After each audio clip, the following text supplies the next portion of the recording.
Hello, hello. Okay, so I wanted to do another video about something that my husband and I deal with constantly. So Monday through Friday is definitely the hardest time for us. Why? Because we have an almost 2-year-old. He will be 2 next month. And we have jobs. We have 9 to 5 jobs. And truly, they're not just 9 to 5. And we are lucky to continue to be working at this time, but at the same time, that does not make anything any easier in our lives right now, because we do have to work, and we do have our children at home with us. Childcare is not an option.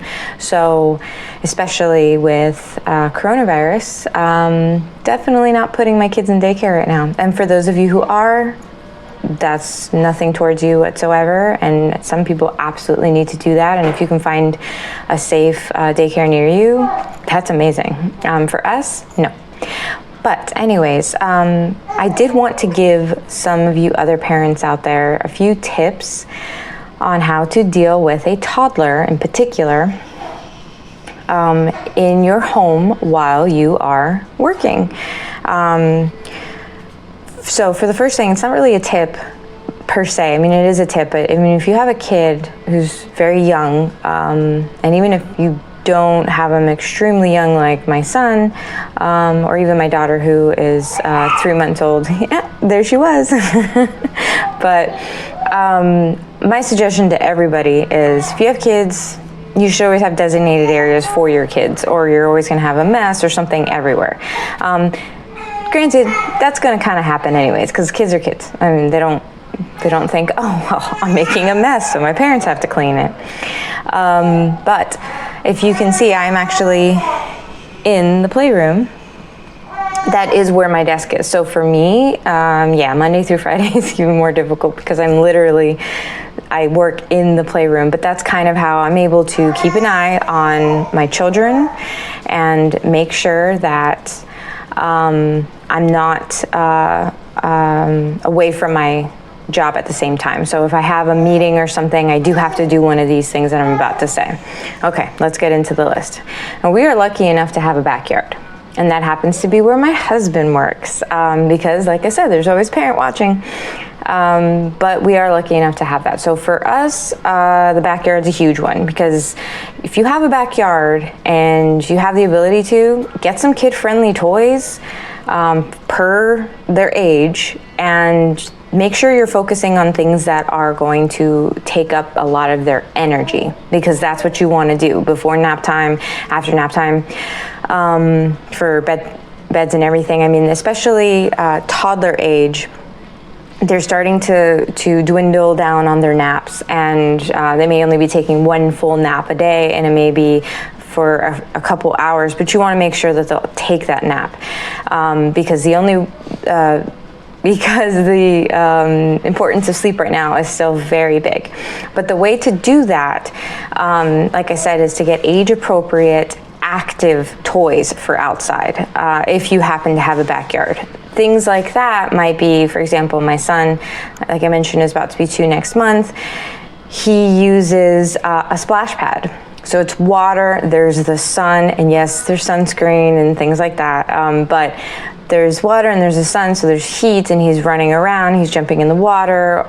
There's also, we have one of those slide things that also have like a basketball hoop and things next to it. And he doesn't really play with the basketball hoop part, but he does like to go down the slide or just play with his toys directly on it.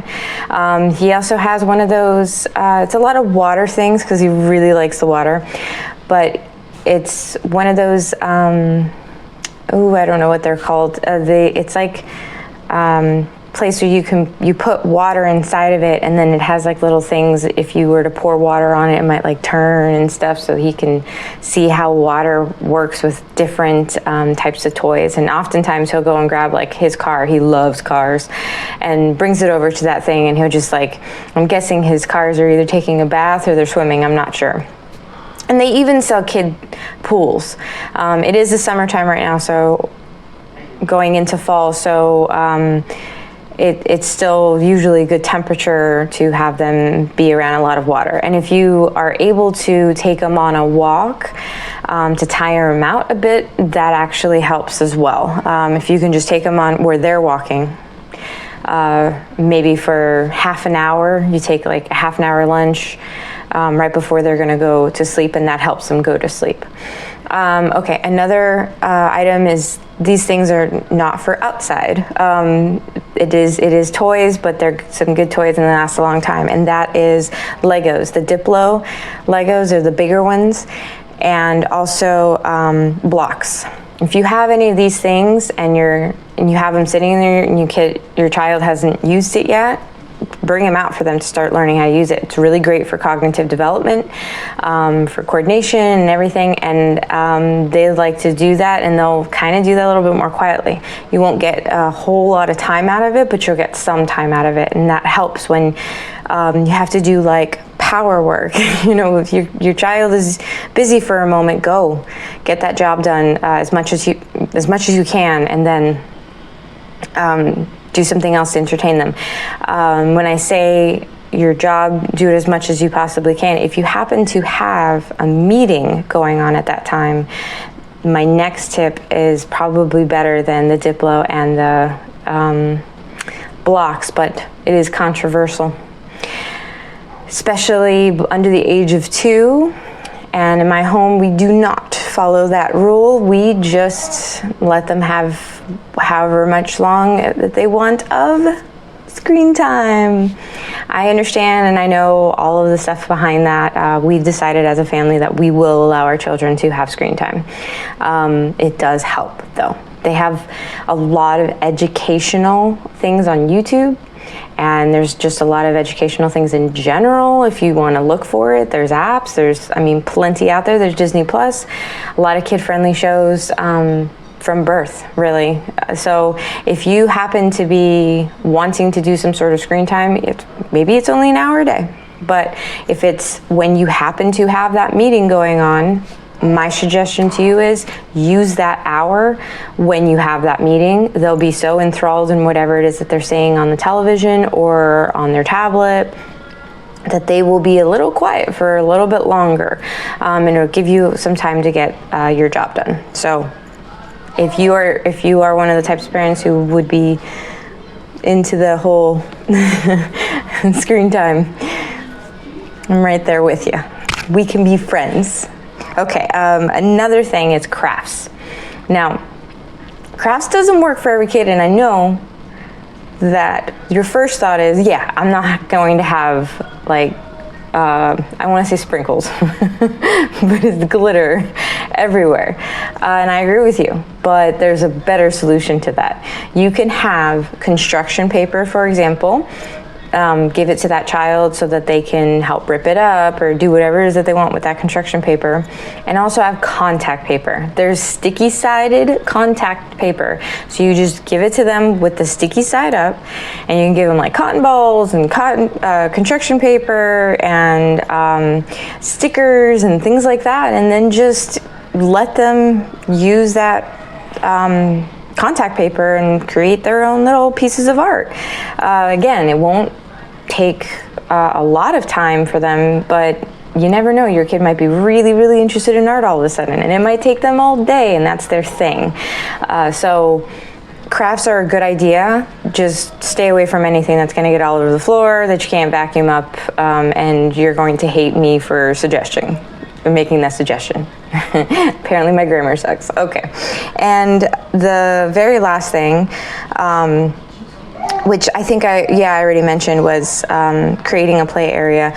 But if you can't create a play area and you, because you're maybe in a really, really small home or apartment or condo or whatever the case is, one thing that you can do is create a temporary play area.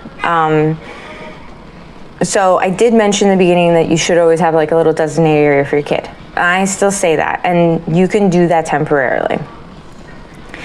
The way you can do that temporarily is all about boxes. I mean, if you see behind me, right there, oh, you can't see my hand, there you go. All those boxes A lot of those are just the collapsible ones, and you can just grab a whole bunch of their toys and stuff and even put a mat inside of there and put that in a closet when they're sleeping, whatever the case is. And when you're working, you take all that stuff out, you put it there, and you say, when you have that meeting or when you need to get something really done quickly or whatever the case is, put that area out, and it might be all their favorite toys, and you say, go play over here for a moment. And they will be interested in that if you don't typically have a play area, because they're gonna feel like, what is this? This is like my room or something. And that's nice. Although I will say, in my home, I don't allow really toys in the bedrooms because I want to make sure that they understand bedroom is for sleep. Everywhere else can be for toys, but not your room, so that we do not have problems at nap time and bedtime. Anyways, these are my suggestions for entertaining a toddler. I'm sure I'll come up with more because we're still dealing with this, and until we have the ability to put our children in VPK, really, this is our lives. So if you have any other ideas yourself, please let me know. I would seriously love to know those things, so please tell me. And if not, I hope my ideas helped you out. Again, this is GBR Life. You like my little rolling into the, no? Yeah. Mom joke? GBRlife.com. Please check it out. Please subscribe today. And if you don't want to do any of that, at least check out one of my other videos and then decide. Subscribe. GBRlife.com.